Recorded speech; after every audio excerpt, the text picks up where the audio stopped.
Whoa. So she's very much not been on my radar. Reaching the arms out is a really great way for you to anchor in through the back. And kia ora and welcome back. My name's ZoeStibi, your vocal coach for today. In today's video, I'm going to be taking a look at Bebe Rexha with David Guetta. No, that's with, right? God, I'm such a noob when it comes to these things. With 1 in a Million. If you wanted to check out Bebe Rexha, I'm Good, which like she freaking blew my mind with that song, then check out the link in the description below where you can get your hands on that, as well as my free masterclass for how to improve your belt technique, because she belted the shit out of that song. Anyway, let's have a look at 1 in a Million.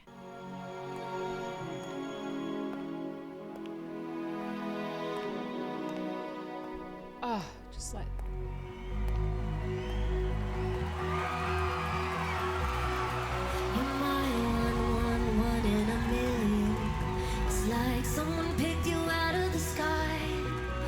Maybe I met you for a reason, and I can't believe that we're both alive at the same time. Is this heaven now? Am I dreaming out? Am I dreaming? You're my one in a million, and I can't believe that we're both alive at the same time.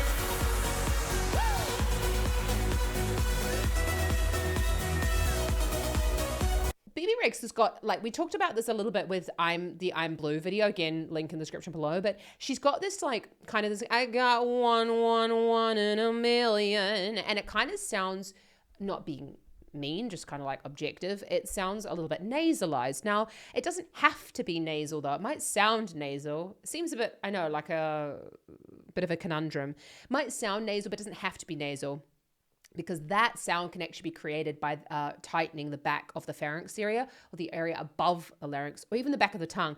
One in a million. See that? I'm trying to create, I'm not Bebe Rexha, but I'm trying to create that sound.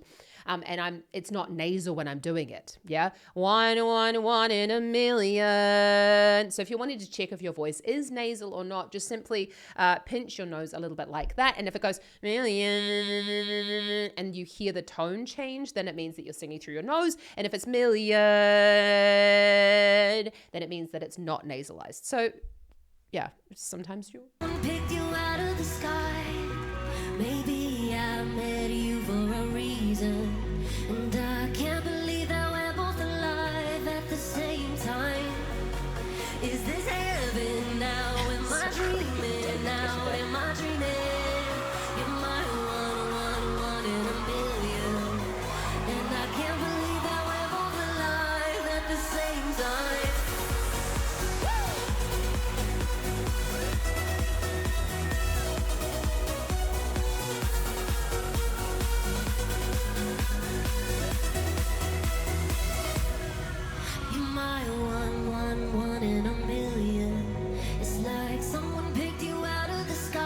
he's dead. Maybe I met you for a reason, and I can't believe that we're both alive at the same time. Is this heaven now? Am I dreaming now? Am I dreaming?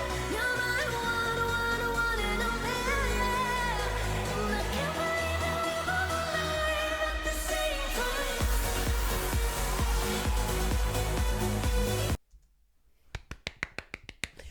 She's incredible. She's such an amazing singer. Just absolutely fantastic. And it's so weird because she's very much not been on my radar. I love that. I love experience. Thank you so much for joining me for this. And if you are enjoying the video so far, hit that subscribe button because I've got a massive goal to reach 100,000 subscribers this year, and I'd love to be able to do it.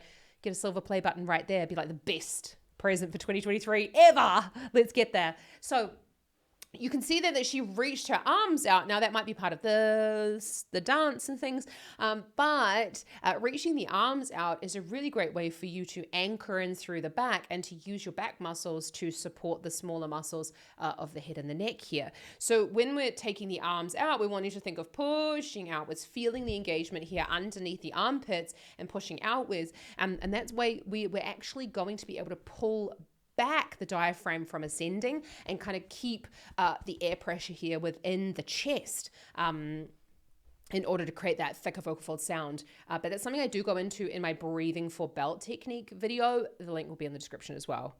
Let's just rock out.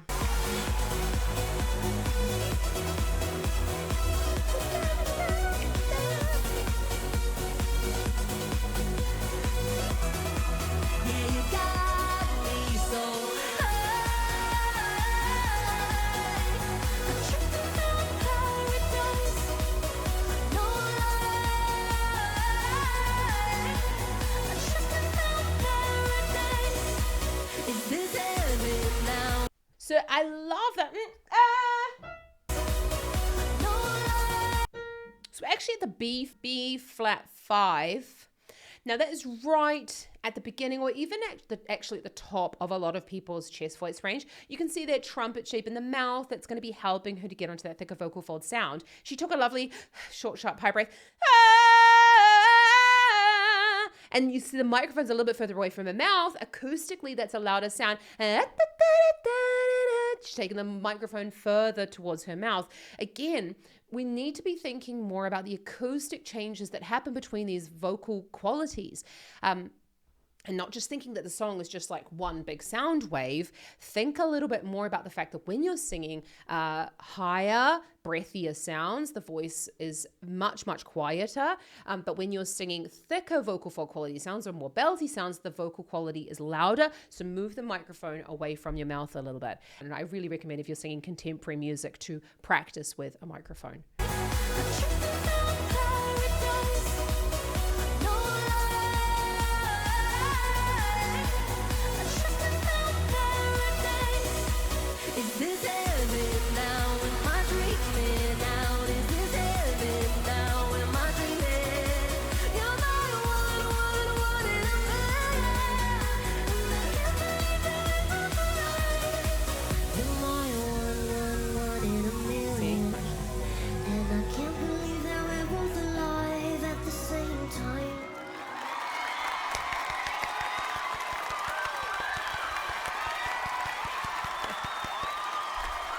It honestly looks like, that's so weird. It looks like David. It looks like he's dead. It's so bad. Whatever. I mean, the dude's like worth bajillions of dollars. Yeah, whatever. It's just like so creepy that he's like standing over. Yes. Whoa. Oh my goodness me. Thank you so much for joining me for both of those videos. If you haven't checked out my look at I'm Good, check it out over here. But let me know down in the comments what your favorite of the two was, because I'd love to see. I definitely think my favorite was I'm Good. I think just from the vocal perspective, I think 1 in a Million, there wasn't as much change. And it kind of was like a little bit more dancey, which is really great. But I love with live performances when artists change the instrumentation. I just think it's kind of something different. Have an awesome race today and happy singing. Ka kite anō.